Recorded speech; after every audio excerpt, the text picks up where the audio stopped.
Welcome to Charting New Paths in Pre-K to 12 Education, a podcast by Solution Tree.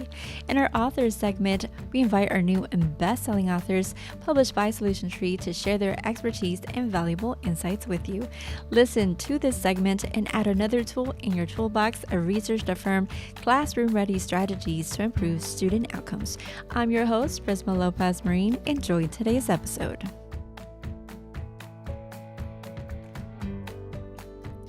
Hello everyone. In today's episode, the book we'll be talking about is titled Leveraging the Impact of Culture and Climate, Deep, Significant, and Lasting Change in Classrooms and Schools. This book provides educators and school leaders with a framework for understanding and assessing culture and climate at the school levels and as well as the classroom levels. The authors clarify that while culture and climate are strongly connected, they are two separate concepts, and educators should understand each fully to engage in effective school improvement. We are joined by the authors of this book, Dr. Steve Gruenert and Dr. Todd Whitaker. It's great to have you both. Thank you for joining me for this episode. We're honored. Very excited and looking forward to it. This is going to be fun. Now, before we get into our conversation about the book, tell us about your background in your pre-K to 12 roles as teachers and principals, and also in your current roles in higher education. Well, I am currently in my 20th year at Indiana State University, which is not really a small university, but we're in Terre Haute, Indiana, which is about an hour west of Indianapolis. I teach in the Ed Leadership Department, and I currently also work with the Indiana Principal Leadership Institute, which is something the state has just about 2013 started funding. I served as an administrator in Missouri back in, I think I started in 1993 and went until 2001. Then I had the opportunity to come back to Indiana. Excellent. And I'm in Missouri. I started out as a math teacher and basketball coach, and then I became a high school principal and a varsity boys and varsity girls basketball coach at the same time in a small school, as you can imagine. Then I had the opportunity to be a middle school and junior high principal, and then worked at central office and administration opening new middle schools. And then I was at Indiana State University, and that's one of the places Steve and I had the chance to work together. And now I'm at the University of Missouri in the Educational Leadership Department. Great. Thank you for letting us know more about you. So as current practitioners in education, what can you tell us about your expertise that powered the writing of this book? I don't have any expertise, which is why I wrote the book with Steve. So Steve, why don't you share your expertise on culture and climate, and we'll kind of go from there. Don't let him fool you. Actually, back in 1996, when I first started working on my dissertation, my graduate advisor, mentor, and good friend, Jerry Valentine at the University of Missouri, who I might say has the same relationship with Todd. He handed me a book called Corporate Cultures and said, I'd like for you to learn a little bit about this, because we were building a school improvement program. And he thought that school culture was going to be a big issue in the future, and asked me to build my expertise on it. And since 1996, I have not stopped. I have been quite obsessed with school culture and school climate, just, why people act the way they do in any kind of a setting. We've got rules no matter where you go, but it seems as though there's something else going on driving people's behaviors. So I've just been excited about that. I continue to write, continue to consult, and continue to just watch anytime I get a chance to see leaders do their things and watch how organizations respond. Yeah. And I've had the good fortune, a couple of things that I've written that seem to resonate with people are what great teachers do differently and what great principals do differently. And that links with culture and climate, because the things we're trying to figure out is, how come in this school things go so well and so smoothly? And how come in this school, it seems like there's always dysfunction? How come in this classroom, this takes place, and in the same school, literally next door, that it's completely different environment? And that's part of what it is they do differently, if that makes any sense. And then we're looking at how does that affect culture and climate, the fact that people approach things in such differing manners. Thank you. It's definitely interesting to hear your passion about um, both concepts. Could you share with us how you both know each other? Well, I'd be glad to share how we actually met. It was at the National Middle School Association Conference in October of 2001. And this was in Washington, D.C., 2 weeks after 9/11. So everything was a little creepy and people were a little scared to go to conferences. But I went, I took some teachers, and I saw Todd Whitaker in the bulletin, and it said University of Missouri. And I'm so in the Indiana State University, and me being from Indiana, I was really curious to go in and listen. And I listened to him, and afterwards I had to stop him, and we got to talking, and he mentioned University of Missouri, and it was actually at that conversation he told me that they had an opening. And so I went ahead and applied, and 2 months later I got the interview, and the next year I was working at ISU. It's been a pleasure working with Todd because I have a tendency with especially with culture to get too conceptual. It's a fuzzy topic to begin with, and I can come across as a boring scientist, if you will, at times. And he has a gift of being able to connect theory to real life. And that's just something I struggle with. And one last benefit of working with Todd is his wife, Beth. She's a very brilliant educator and researcher. And whenever I have the chance to visit with them, I'll always ask her advice. Steve thought it was creepy because it was 2 weeks after a 9/11. It was really creepy because it was me, but he didn't know the difference there. And Steve literally transformed the department at Indiana State, and in a very positive way in terms of much more thoughtful practice, much more research focus, much more looking at things objectively. And it really has taken that department to a new level. And then Steve is the creator of the Indiana Principal Leadership Institute. And it's an incredible thing that the state has. There's no other state that has anything as comparable as that. And it's literally because of Steve's direction, which is truly an amazing thing that the state of Indiana and their schools and school leaders are blessed to be a part of.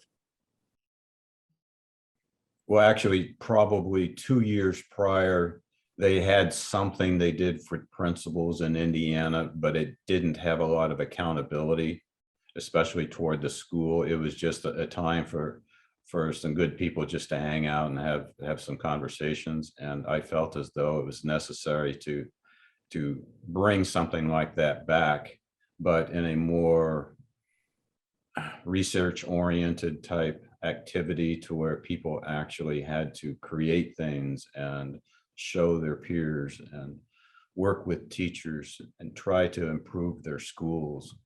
We brought several of us from the department brought some ideas to the legislators there in Indiana, and in 2013 they decided this was good to go. And I think we are currently working on our cohort number 9. It's really great. Congratulations on executing something so monumental and definitely needed for leadership growth. To show how significant it was, I'm somebody who's a risk taker, and I think anything's possible. And when Steve brought it up, I thought to myself, there's no way it's possible. There's no way it can happen. And I didn't tell him that. And it just shows what somebody with Steve's capability can bring to the entire state. As much as people might talk about it, it did start as a drawing on a napkin. It wasn't the same napkin the Gettysburg Address was written on, but it's the same idea. Yes, exactly. A new napkin for leadership. Could you both share with us the significance of working on this book together? I think there's a couple of things. One is there's always been a wrestling with culture and climate and the difference in this. And one of the things that Steve has, I think, has accepted more the role of climate in terms of impacting culture. And I think the other thing about this book that I was particularly interested in is thinking of culture and climate at the classroom level as well as at the school level. And I think that's very important, because that's great to be in an organization and know this is the culture of the organization, but you also want to know, what does that have to do with me? What does that have to do with me as an individual? What if I really can't impact it? Well, at the classroom level, the individual teacher can impact that, and obviously is the main driver on the culture and climate within a classroom. And so I think that was one of the things that was exciting. And then obviously looking at the linkage between the two. But for me, that was one of the things that was most appealing. Yeah, and one of the chapters in there that I'm especially excited about is the capacity for change. And that is something that I have probably been working on since I got to ISU, maybe 20 years ago, is the idea that some schools, some leaders might try to actually change something when their school doesn't have the capacity to change.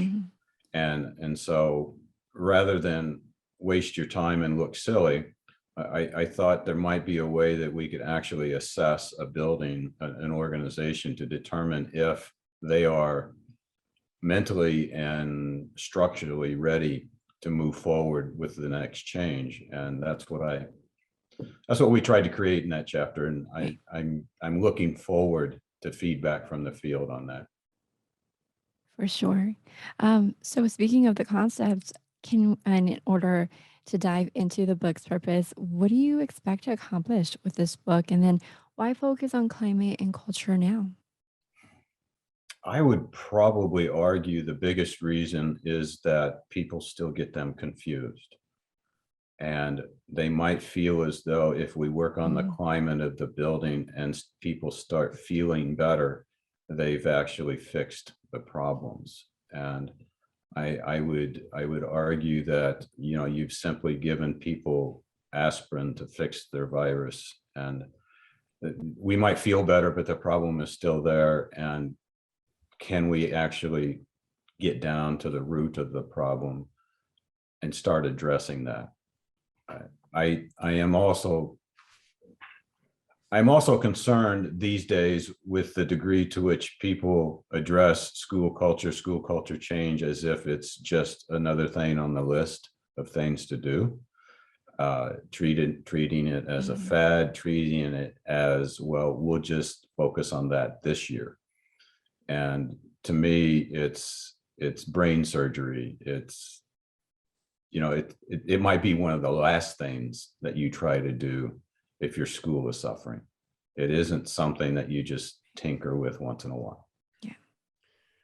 And I think also when you think about the things, when I talked about, I look at things as how do people do things differently. And we look at culture and climate. Well, when you think about the pandemic that's taken place, how come some schools were able to, and success isn't the right word, but how come some schools can come through that stronger and others, it really tears at their very core and fabric? How come whenever some teachers went virtual, they were able to maintain a dynamic within their classroom, and others, it became an almost non-existent learning environment? And so those are the things that I think the thing about culture and climate is they really are timeless. They're sort of evergreen, and that they always impact what we do. And when we have something like a pandemic, when we have a regular school year, they still differentiate more successful and less successful buildings, schools, and classrooms, as well as districts. So I like the example that you provide in regards to the pandemic. I really do appreciate the book's description of the difference of culture and climate with scenarios and examples of daily life experiences. So why has it become so common to use these terms, culture and climate, interchangeably, as your book points out? I think that it's because there isn't an understanding of the difference. I don't think there's anything mean-spirited about it. I don't think there's anything at all. But if it's something that you don't really understand the concepts, you just use them interchangeably. You know, you just do that. There's a lot of things that we treat like that. And I think culture and climate, and there is some connectivity. So it isn't like they're taking things that are polar opposites and using them interchangeably. It's just culture is such a popular, trendy word right now that I think we'd like to use that lens over everything. Well, climate is much, they're both equal, they're both important. So it's not saying one isn't, but climate is simpler to change. Well, I'd love to use them interchangeably because I can do something simple that affects the climate. I can pretend it's the culture, and then I meet the need of everything that's taking place now. And so that's what I think a lot of it is just, a lot of times we change the climate and we wish it was the culture. Another thing that I did notice, and I was very interested in something you both mentioned in a conversation we had previously, that there's a difference of culture in classrooms that also is separate from culture in schools. Can you tell us more about that? I will briefly state, and then I will let Todd elaborate because he has a better explanation. But I come at it from a research scientific perspective in that if it's difficult to assign culture status to a classroom if we accept the idea that it takes more than one person and several years to build a culture. If we go with that, then it's not a culture, but we all know there's something happening, and it looks like culture. Mhm. It feels like culture. We know there's a climate there, but there is this unique identity that happens in each classroom, and they have their own expectations and their own unwritten rules. And think Mhm. about this, in a school, you can predict every year which teacher will send the most kids to the office, even though their student makeup is completely different. You can predict which teachers are going to be the ones that the students most wish they had, even though every year their classroom makeup is different. And it's because that teacher is the biggest impactor on the culture of that classroom. And they're going to be different than other teachers. And even though to a teacher, it's interesting, even though to a teacher, they feel like the makeup of this class is way different than last year's, or even at the secondary level, the difference between first hour is different than second hour. What they may not understand is their class is still more like last year, their own class last year, than it is the teacher next door to them's class this year, if that makes any sense. The best teacher typically is the most effective teacher year to year to year to year. They see their class differently because the makeup of the class is different, but the culture they provide is very stable. A teacher that struggles year to year to year to year, they have classes that they feel are a little better or a little more challenging, or what a little brighter or a little more struggling, Mhm. but yet their classes look an awful lot alike year to year to year to year. And the same way, when you think of a high school teacher who may have 6 classes during the day, first hour may be different than second hour, and it may be different than third hour. But compared to the other teachers, first hour is a lot like second hour, is a lot like third hour, because they have a culture that they've created in there that sets the dynamic more so than the school culture causes all teachers to be ineffective, or the school culture causes all teachers to be effective, because it doesn't. It's still, there's an individual control of the teacher because they become the most significant player in that classroom environment. Wow. I really appreciate that connection between the teacher being the main impact. And yes, absolutely, the teacher is the main influence for their classrooms. So, one of the main points from the book that I learned in regards to school effectiveness and improvement, how imperative is it for school leadership and for teachers who are the primary influence of students, as you mentioned, to not just understand, but to also assess culture and climate? Steve's the assessment guy. Well, in a nutshell, uh, we need to know the type of culture we have relative to the one that we want. Okay. And so assessing the culture by whatever means you use, and climate plays the biggest role in that assessment, is the only way to know, to recognize that gap between where you are and where you want to be. Right. Yeah. It's and if you're talking about culture, then again, I go back to the brain surgery thing. Don't just tinker around with it and see if, make a few changes here and there and see if you can change the culture. It's more of a a concerted effort. It takes a strong commitment whenever you're going to do that. Yeah. And the other reason to assess it is we only know what we know. Mhm. And to a teacher, their class looks like their class. And potentially they could think my class looks like all the other classes. But if they're not in all the other classes, the only thing they can know is their class. And I always say, this sounds so unusual. Teaching is the most isolated profession there is, and yet you're never alone. but you don't have any other adults interacting with you in that classroom environment on a regular basis. And the school leader, and if you're in an organization long enough, whether it's a publishing company, whether it's a school, you begin to think that this is the only environment I'm aware of. This is the only thing I know. Thus, it's hard for me to compare that to other places. And even if you do, there's a difference between living in that environment, teaching there for 180 days a year versus walking into your different school if you just go to visit or if your child is there. And so I think that's one of the reasons the assessment is to have some neutrality in terms of how am I compared to my vision of how I am, especially because culture and climate, like Steve had mentioned, really are in your head. That's really where they exist. And so that makes it more troubling or more difficult to assess if you don't really get some neutrality in your way of measuring.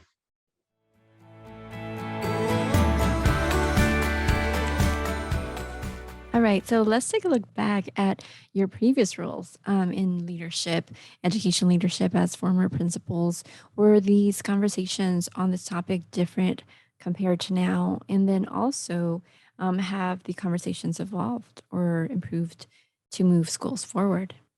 For me, the conversations may have been similar. We just weren't using those words, but it really is. One of the words I always use is effectiveness. How effective are all the teachers? How effective are we in terms of this?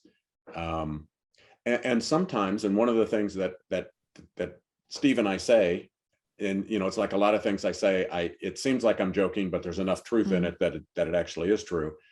If you want to change the culture, many times the two words you should never say are change and culture. Because if the culture gets threatened, it gets stronger and thus more difficult to change.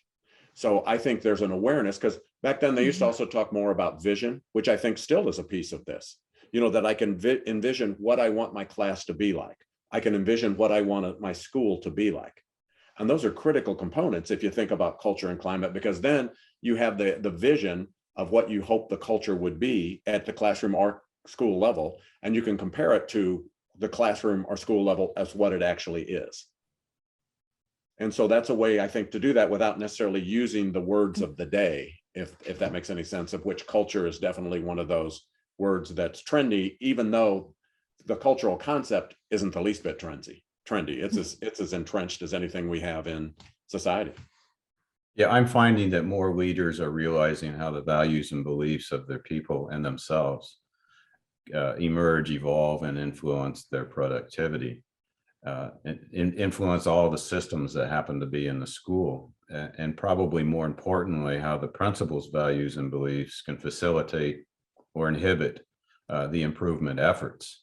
That's probably what I'm finding, is that this is the soft, fuzzy stuff. We're talking about people's emotions and what they bring to the table and the affect of their day. And so the idea that you have to take that in consideration might not have worked 50, 40 years ago.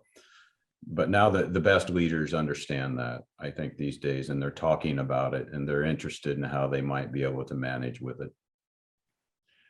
One of my favorite truths is you have two ways to improve your schools: hire better teachers and improve the ones you have. Well, what I was really trying to do with that is, I always say, when you hire a new teacher, your goal is to have your school become more like your new teacher, not to have your new teacher become like your school. Well, if you think about it, that's really related to culture. Because if my culture's here, whatever that means, I'm trying to hire someone whose belief system, whose approach, whose effectiveness is here. And I need them, I want to help them. I want them to help us move the culture toward them versus them moving toward the culture. I think that the belief systems are the same. It's just there's an easier way to understand and explain and describe it now. Yeah, that's a great explanation. And we find that in the past, often when leaders were interviewing for teachers, they were looking for somebody who fit in. Yeah. And when you hire people who fit in, nothing really changes. And so, like Todd says, we're looking for that spark to come in and give people permission to act differently. And then you have to think, what can I do to support them? What can I do to link them up with people who are in the existing organization to begin that movement in a positive direction? No matter where we're at, even if we're doing great, can we become even more effective? Can we move in even more of a positive direction? It's not, you're not doing that because people are the place is ineffective, you're doing that no matter what, that I'm bringing people in to help move us. I always say, our goal is not to reflect society. Our goal is to cultivate society. And that's what we have to do as educators. And so that's the same way in a school. My goal is not to reflect the school. My goal when I bring someone in is to help cultivate the school in a positive direction. Even if we're moving quickly and we're moving in a good direction, I want somebody to speed it up, and I want somebody to, to give us even more of a boost to move in a more positive way, if that makes any sense. Yeah, that makes perfect sense. And I love that idea about moving the culture to the new educators, so that in it advancing towards the future in our current and future generations as well. Everything is ever evolving. So that makes sense. Yeah. You try to groom your new teachers. That means matching them up with your veteran best teachers. And occasionally, from my perspective as a scientist, that's how you get schools better, and that's how they become worse. It's when your new teachers show up and the negative toxic teachers are the first ones to take them to lunch, and they have the opportunity to share with them, this is how we do things around here. Mm-hmm. And if the leadership just lets that happen, then we're pretty sure that the school is not going to do well.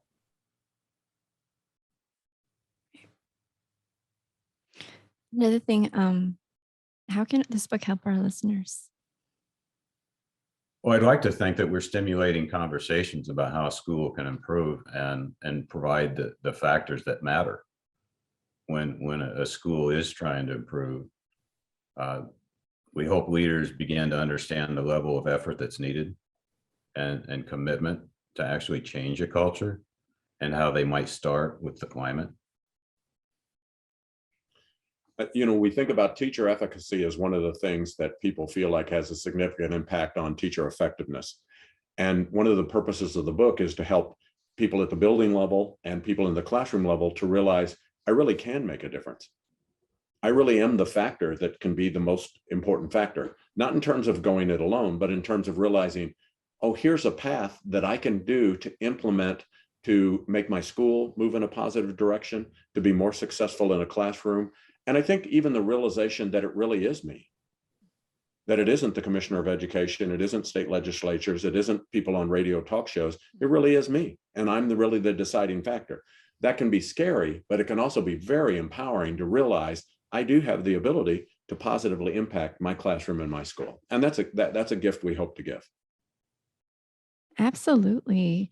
In addition to that, then what advice on how to start these conversations with guidance of this book, from teachers to leadership, and then vice versa, in order to start these conversations? Well, I think what's interesting is if they are not working together, it's probably because the culture doesn't want them to. There are probably plenty of schools out there where the teachers and leaders are working together. I can attest to that through the IPLI experiences that we provide. And that might be one of the reasons, again, to why you want to look at the culture of your school, because it determines whether or not people are allowed to have conversations and to talk about school improvement and what tools you have in your toolbox and how they're supposed to be used. Yeah. And I think confidence and trust, if the principal trusts the teachers and has the confidence to listen to the feedback they provide, that's amazing information for the principal to use as they try to move the school forward. If we can be willing to show our vulnerability, to show our imperfections, to ask for guidance and help, there's nothing that can move us forward quicker than that. But it does take people with some willingness to share imperfections and to admit we're not exactly where we want to be. That doesn't mean we're not moving in that direction, but we're not where we want to be, and let's learn from each other.